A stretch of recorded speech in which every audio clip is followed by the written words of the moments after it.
Imagine you're sitting by a quiet lake at dusk, the water still, reflecting the fading light of the sky. There's a soft breeze carrying the scent of pine, and you're holding a warm mug, the kind that warms your hands and heart. You've come here because you're carrying something heavy, a feeling that's been lingering, maybe for weeks, maybe longer. It's the ache of the friend zone, that tender space where your heart hoped for more, but the person you care about sees you as just a friend. It hurts, doesn't it? Like a quiet bruise that presses on your chest when you think of them. But let's sit here together, by this lake, and let a story unfold, a story of how you can find peace, how you can let go, and how you can rediscover the beauty of who you are. This story begins with a moment of clarity, a moment when you realize the truth. The person you care for doesn't feel the same way. Maybe they told you outright, or maybe you saw it in their eyes, their smile, the way they keep you close but not that close. It's a moment that stings, like stepping barefoot on a sharp stone. You've built a picture in your mind, haven't you? A picture of what could be, late-night talks that turn into something deeper, shared laughter that feels like a promise, a future where you're more than friends. And when that picture fades, it feels like losing something real, something you could almost touch. But let's pause here, by the lake, and take a deep breath. Inhale slowly, hold it, and exhale. Feel the air move through you, grounding you in this moment. There's a philosopher from long ago, Epictetus, who would sit with us now and say something simple but profound. You have power over your mind, not outside events. Realize this, and you will find strength. Epictetus was a Stoic, someone who believed that our pain comes not from what happens to us, but from how we think about it. The friend zone isn't a rejection of your worth, it's just a truth about someone else's feelings. You can't control how they see you, whether they love you the way you hope. But you can control how you carry this moment, how you choose to move forward. Picture the friend zone not as a wall, but as a crossroads. You're standing here, the path you hoped for closed, but other paths stretching out before you, each leading to new possibilities. It's not about losing something, it's about gaining clarity. Clarity is a gift, even when it hurts at first. It's like the moment the clouds part, and you see the stars clearly for the first time. You know where you stand now, and that knowing gives you the freedom to choose what comes next. Why does this moment hurt so much? Let's turn to another philosopher, Arthur Schopenhauer, who would sit by this lake with us, his eyes thoughtful, his voice gentle. Schopenhauer believed that life is driven by desire, a restless longing for things like love, connection, or belonging.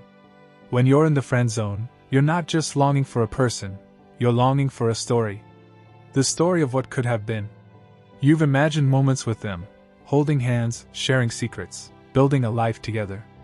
That story feels so vivid, so alive, that when it doesn't happen, it's like a piece of your heart is breaking.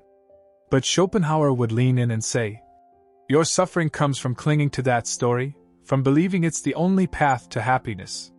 He'd tell you that peace comes when you loosen your grip, when you let go of the need for this person, this outcome, to make you whole. Love is beautiful, and you deserve it, but it doesn't have to come from one specific place.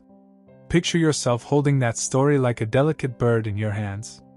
You can admire it, honor what it meant to you, but then, gently, open your hands and let it fly away. You're not erasing your feelings, you're setting them free, making space for new dreams, new hopes. Take a moment now, as the lake reflects the first stars of the evening. Close your eyes if you feel safe, and ask yourself, what am I holding on to? Is it this person, truly, or the idea of them? The story I've woven in my heart? Now, imagine setting that story down, like placing a heavy stone by the water's edge. You don't have to forget it, but you don't have to carry it anymore. You are enough, just as you are, sitting here, breathing, existing. Let's walk a little further along the shore, the soft crunch of gravel underfoot. How do you let go of something that feels so heavy? Epictetus would guide us here, his stoic wisdom like a lantern in the dusk. He'd ask you to draw a line in your mind, on one side, what's up to you, on the other, what's not. Up to you, how you treat yourself, how you spend your days, how you nurture your heart. Not up to you, their feelings, their choices, whether they see you as more than a friend. When you focus on what's yours to control, you start to feel lighter, like you're stepping out of a shadow and into the light. Try this with me, as the breeze brushes your face. Say to yourself, quietly or in your heart, I am in charge of my peace. Their feelings are not my burden. Say it again, slowly, letting the words settle. You can't make someone love you the way you want, but you can choose to love yourself. You can choose to treat yourself with the kindness you'd offer a dear friend. Maybe that means keeping their friendship, if it feels good and true. Or maybe it means stepping back, giving yourself space to breathe, to grow. Whatever you choose, it's a choice for you, and that's where your strength lies. As we walk further, the stars growing brighter above, let's think about who you're becoming. Friedrich Nietzsche, a philosopher with a fire in his soul, would join us now, his voice bold but kind. He believed that life is about creating yourself, about turning pain into growth, about becoming the best version of who you are.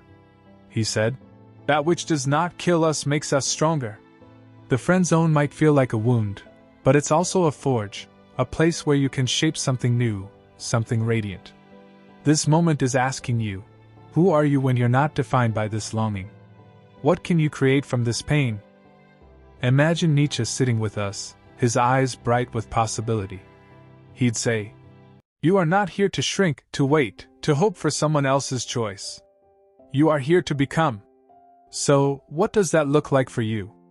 Maybe it's rediscovering something you love, writing stories, painting colors that spill from your heart, or walking through nature, feeling the earth beneath you. Maybe it's pouring love into the people who already see you, your friends, your family, or even yourself. Maybe it's daring to dream bigger, to imagine a life where you shine, not because someone loves you back, but because you love who you're becoming. Let's make this real, as we pause by a smooth stone at the water's edge. Think of one thing you love about yourself. Maybe it's your curiosity, the way you ask questions about the world.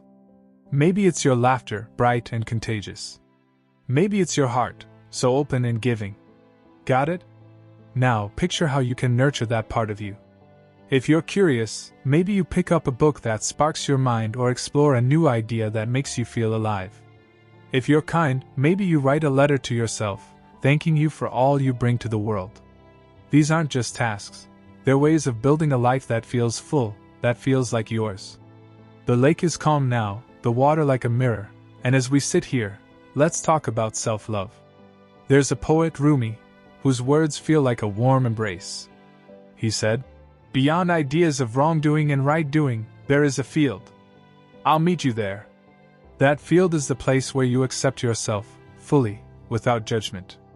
The friend zone can make you feel like you're not enough, not desirable, not worthy. But Rumi would sit with us, his voice soft as the night, and say, you are already whole. You don't need someone else's love to prove it. Self-love is about meeting yourself where you are, with gentleness. It's saying, I'm hurting, and that's okay. I'm growing, and that's okay. I'm enough, and that's enough. Try this later, when you're alone, look in a mirror, or just close your eyes and say, I am worthy of love, my own, and the kind that meets me where I am. It might feel strange at first, but keep saying it.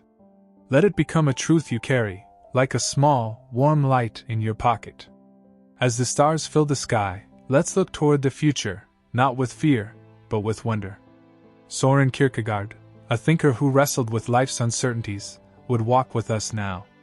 He said, life can only be understood backwards, but it must be lived forwards. This moment of heartache, this friend zone, is part of your story, but it's not the end. It's a chapter, a page that's turning. What comes next is yours to write. Maybe you'll meet someone new, someone who sees you the way you deserve, fully, fiercely, without hesitation. Maybe you'll discover a passion that fills your days with joy, like a song you can't stop humming. Or maybe you'll find that the love you were seeking was inside you all along, waiting to be claimed. As our time by the lake draws to a close, the air cool and the stars bright, I want you to feel something. You are not alone. This moment, this pain, is part of being human, part of loving deeply and daring to hope. But you are more than this moment.